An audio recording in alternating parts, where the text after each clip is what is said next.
Bonsoir à toutes et à tous, bienvenue si vous nous rejoignez sur Al24 News. Heureuse de vous accompagner pour un nouveau numéro de l'Échiquier International et un nouveau débat en direct autour d'un thème d'actualité. Restez avec nous, on revient dans un instant.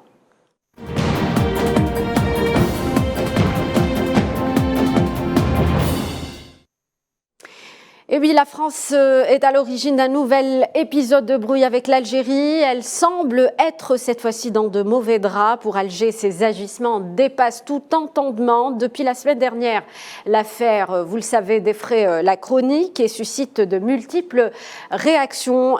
Il s'agit de l'exfiltration de cette ressortissante algérienne vers la France, présentée tantôt comme journaliste, tantôt comme militante.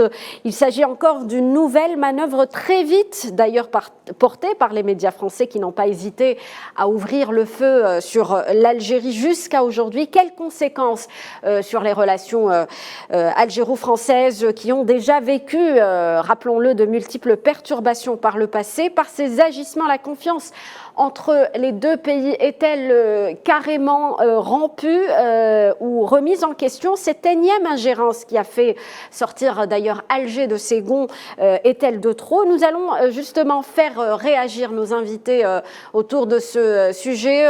D'abord, professeur Kamel Filali, avocat spécialiste en droit international, est avec nous en ligne. Bonsoir, professeur. Bonsoir, bonsoir. Gamal Abina, journaliste spécialiste des questions internationales, intervient avec nous depuis Paris. Bonsoir Gamal Abina. Bonsoir, merci pour l'invitation. Et sur le plateau, nous avons le plaisir de recevoir Saïd Boussetta, journaliste, directeur de l'information au quotidien. De la rédaction.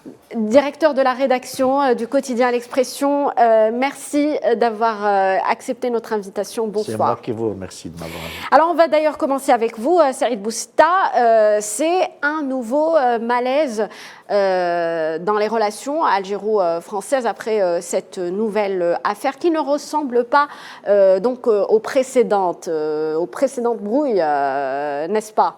Absolument. On va dire qu'elle est un peu plus compliquée, voilà.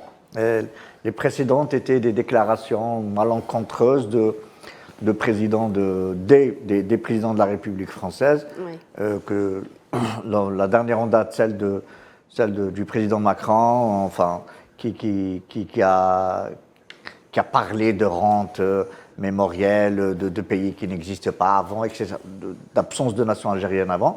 Bon, la brouille a duré 6 mois, et donc les excuses du président Macron, et il ne faut jamais dire jamais en diplomatie, donc forcément les choses sont revenues à la normale, sont retournées à la normale. Et puis récemment, cette brouille-là, elle me semble beaucoup plus complexe parce qu'elle fait intervenir une activiste algérienne qui était demandée par la justice algérienne, qui avait une interdiction de sortir du territoire, qui sort illégalement et qui se fait exfiltrer par les services de renseignement français. Ça fait beaucoup.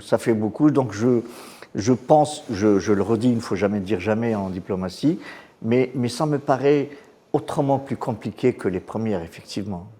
C'est une affaire grave, en effet. On va tenter de déceler le vrai du faux avec nos invités parce qu'on l'a dit, donc cette affaire a fait couler beaucoup d'encre et a été justement portée par les médias français qui n'ont pas hésité, on l'a dit, de tirer à bout portant sur l'Algérie. Kamel Filali, j'aimerais revenir justement sur cette affaire, sur le fait que la France, cette fois-ci, interfère dans les affaires juridiques. On le sait, donc la ressortissante algérienne était soumise à une interdiction de sortie du territoire national. Et elle est poursuivie dans une affaire de droit commun. Merci pour votre invitation et je salue les auditeurs de Al24 et donc je salue aussi vos invités. Effectivement, ici, on peut voir la question de souveraineté sous 2 angles. Le premier angle serait une interprétation, disons, restrictive, dans le sens où quand on parle de souveraineté nationale, on a tendance à considérer ce qui se passe sur le territoire national, donc sur l'espace national. Et certains pourront certainement nous expliquer qu'il n'y a pas eu donc exfiltration, ou du moins il n'y a pas eu de preuves tangibles de telle manière à ce qu'on puisse expliquer qu'il y a eu ce dépassement sur le territoire national algérien. Une autre interprétation, c'est que l'activiste algérienne est une ressortissante algérienne, jouissant d'une nationalité algérienne d'origine, et elle est donc, elle entre sous donc la protection de l'État algérien. Oui. L'État algérien, constitutionnellement, comme tous les États dans le monde, doit protéger non seulement les citoyens et leurs biens, quel que soit le point où ils sont. Donc, si elle est en France, si elle est aux États-Unis, l'Algérie doit intervenir. Pourquoi ? Parce qu'elle doit protéger et elle doit intervenir à chaque fois que cette personne serait éventuellement touchée. Oui. Et par conséquent, cette souveraineté que l'État algérien doit exercer dans le cadre de la protection doit automatiquement permettre à l'État algérien de se sentir concerné, même si on exhibait un passeport français. Oui. Et là, il y aurait beaucoup de choses à dire aussi, parce que cette question de nationalité, on ne doit pas uniquement se situer à la limite du passeport. La question de nationalité a été expressément et explicitement donc définie par une jurisprudence de la Cour internationale de justice en 1955. Pour ceux qui connaissent le droit international, c'est l'arrêt Lauterbom, où il est question de définir si il s'agissait d'une nationalité d'origine ou une nationalité effective ou une nationalité artificielle. Et donc la nationalité effective s'explique par le fait que la personne est née en Algérie, que la personne a fait ses études en Algérie, que la personne a eu donc c'est marié en Algérie, c'est enfant en Algérie, a un compte en banque en Algérie, tout le monde a étudié en Algérie dans sa famille, etc. Cela lui donne un lien effectif entre elle et donc l'Algérie. Donc et c'est ça la définition. Professeur Kamel Filali, si vous le permettez, on est bel et bien face à une violation du droit international cette fois-ci.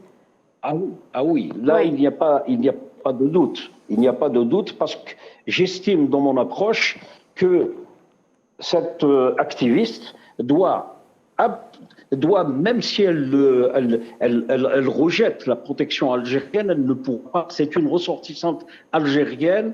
La nationalité française, elle a premièrement été naturalisée, elle a été cachée et elle a été jusqu'à ce jour, disons, c'est une nationalité artificielle qui n'a jamais servi à quoi que ce soit, même pas pour les sorties et les allers-retours de cette femme entre l'Algérie et la France, ce qui fait qu'aujourd'hui, il y a des choses qui ne paraissent pas claires et qui doivent être éclaircies dans les jours à venir, parce qu'il y a une enquête qui est déclenchée, il y a des procédures qui sont entamées, il y a des auditions qui sont donc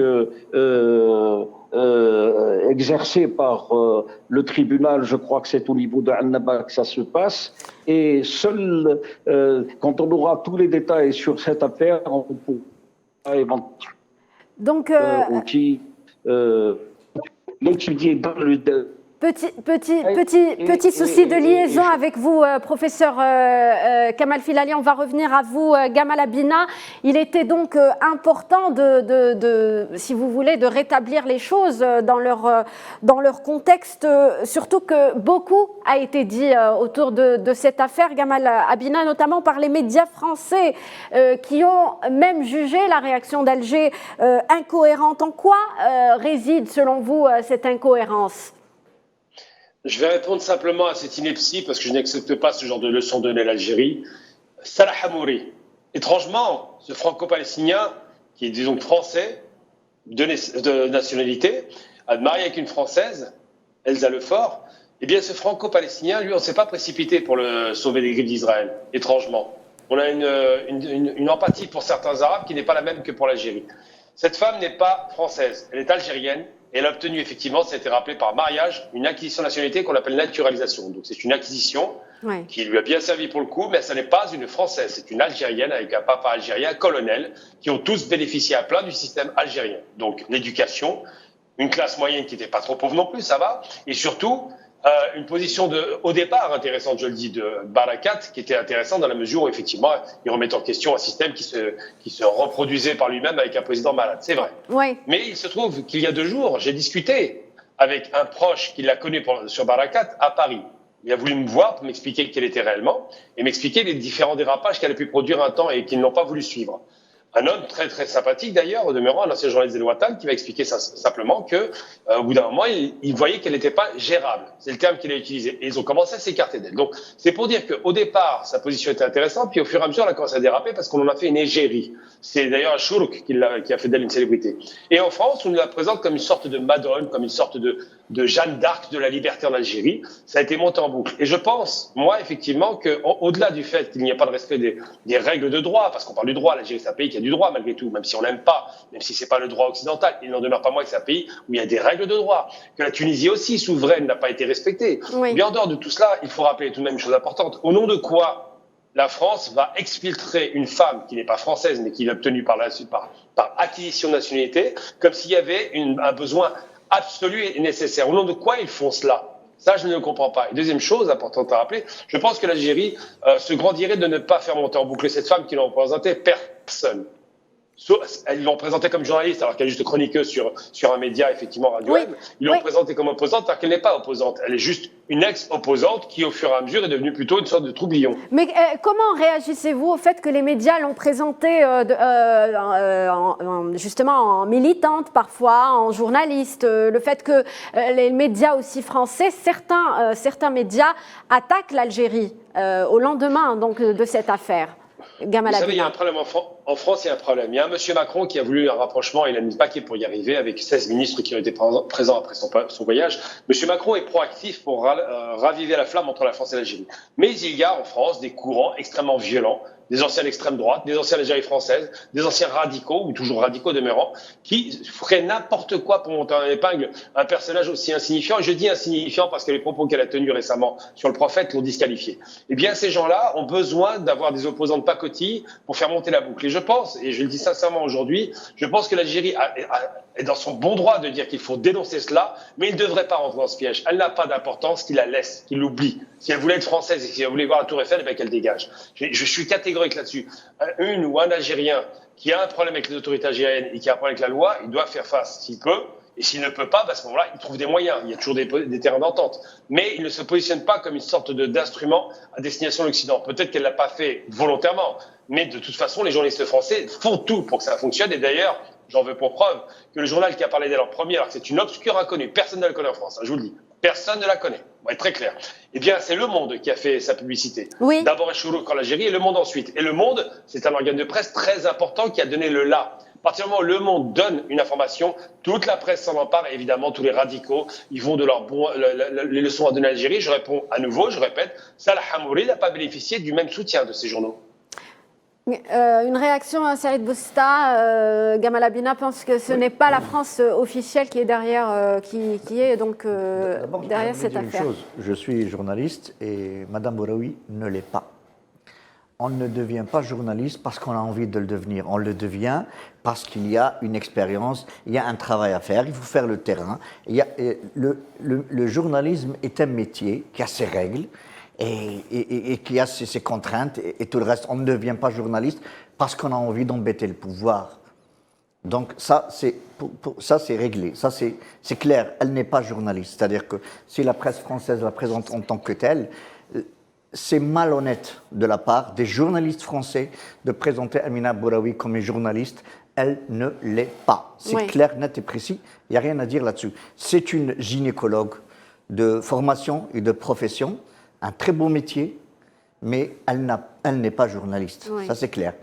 Par rapport à la réaction, par rapport à ce qu'a dit, par rapport à la réaction de la presse française, par rapport à cela, bien sûr que c'est hyper exagéré. Franchement, passer sur TV5 Monde avec un animateur, avec un journaliste qui n'ose même pas la contredire. Il lui dit, comment vous êtes rentré en Algérie, en Tunisie? Je suis rentré normalement. Oui. Ben, il ne se pose pas la question, le journaliste. Oui. Il lui appelle, s'il lui dit, mais écoutez, vous êtes rentré clandestinement. Mais c'est là le nœud du problème. Un vrai journaliste, un vrai intervieweur n'aurait pas fait cet entretien. Clair, net et précis. Ça, c'est ce que moi j'ai vu sur TV5 Monde.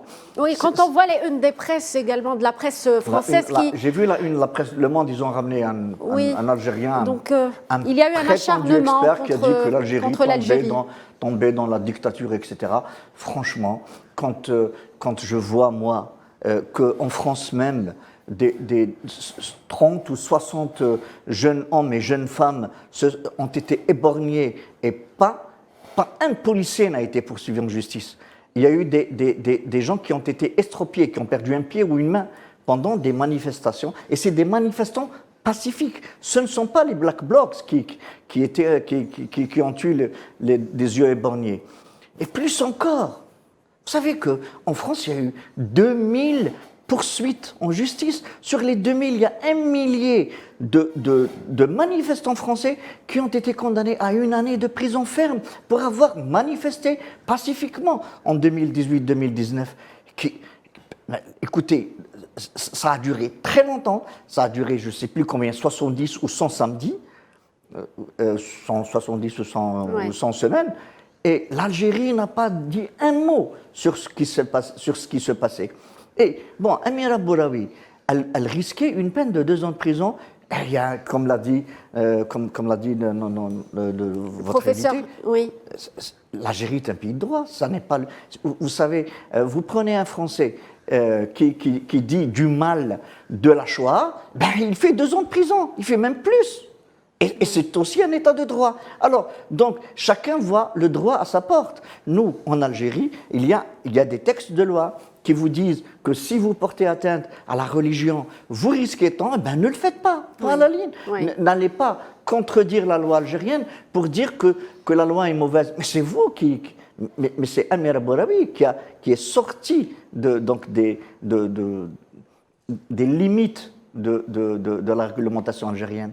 Et puis, elle n'était pas en prison, elle était sous contrôle judiciaire. Oui. Donc, et alors, où est la dictature? Oui. Et j'ajouterais encore que franchement, si on va sur la page Facebook de Amira Bouraoui, franchement, régulièrement, elle débite n'importe quoi. Ce n'est pas aussi une militante au sens propre du terme. Oui. Un militant, ça souffre en silence, ça se bat. Et je peux vous dire, j'en connais des militants algériens, j'en connais, qui, durant toutes les années 90, ont subi les affres du terrorisme et les affres du pouvoir aussi. Et ils en sont, certes, beaucoup en sont morts, beaucoup en sont morts. Et ceux qui s'en sont tirés n'ont pas fait la gloriole et n'ont pas été chercher un passeport français pour ça, franchement. Alors certains, professeur Kamel Filali, vous êtes toujours avec nous. Sur cette affaire, certains médias français, ou de ce qu'on peut lire sur les réseaux sociaux, certains ont voulu, si vous voulez, véhiculer cette idée selon laquelle la réaction d'Alger a été disproportionnée. On est face à une violation du droit international, vous l'avez dit.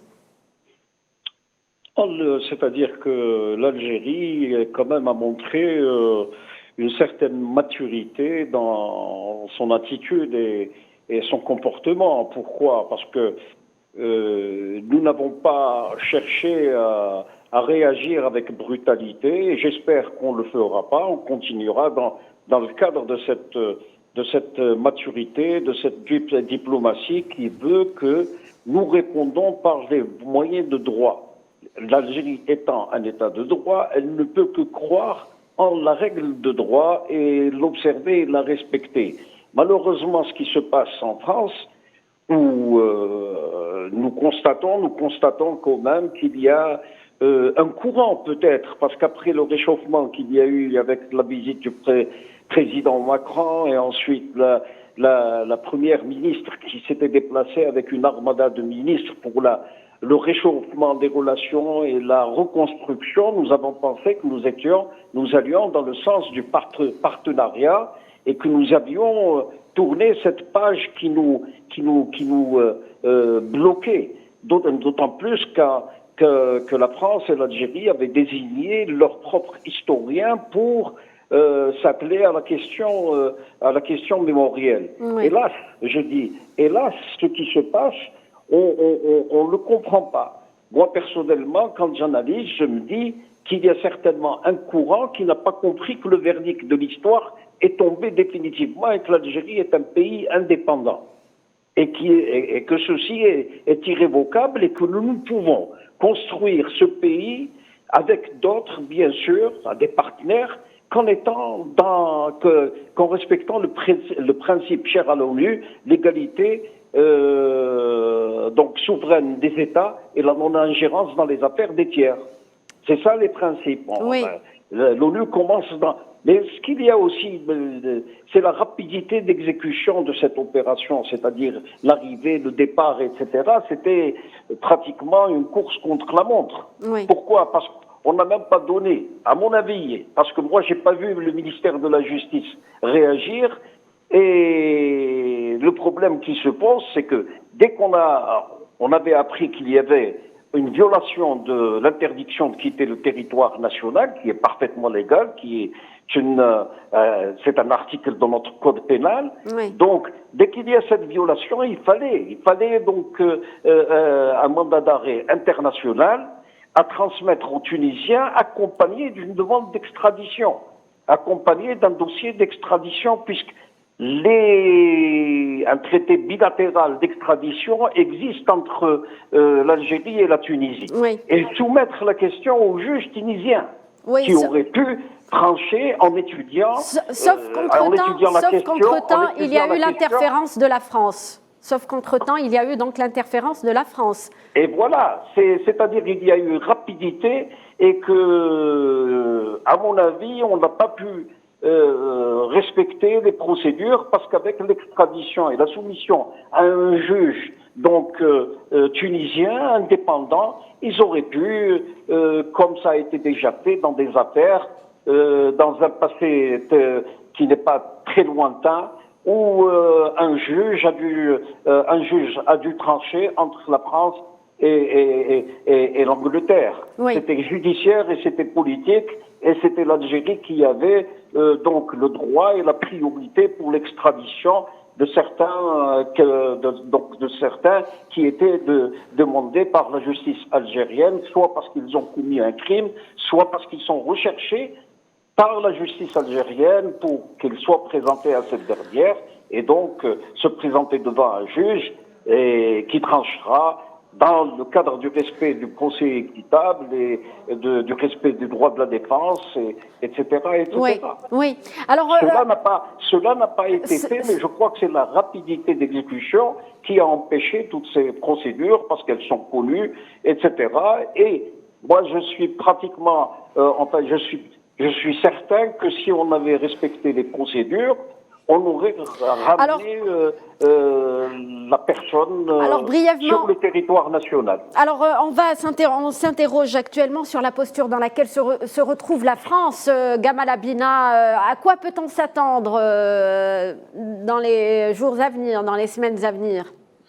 Le problème, c'est que M. Macron est pris en étau, parce que la presse en a parlé. Évidemment, ils ont fait écho d'une femme qui n'était pas très importante dans l'absolu. Je tiens à rappeler que ça n'est pas le droit d'ingérence n'existe pas. On est bien d'accord. Le droit que les Français défendent, c'est le droit effectivement de ce qu'on appelle une France comme terre d'asile. Donc, lorsqu'un opposant politique à un pays, on l'avait avec Khomeini à l'époque, on le voit aujourd'hui même avec Farhat Meni, qui n'est pas français. Quand ils sont en France, ils sont protégés parce que la France a ce principe, et c'est un principe qui à la limite est louable.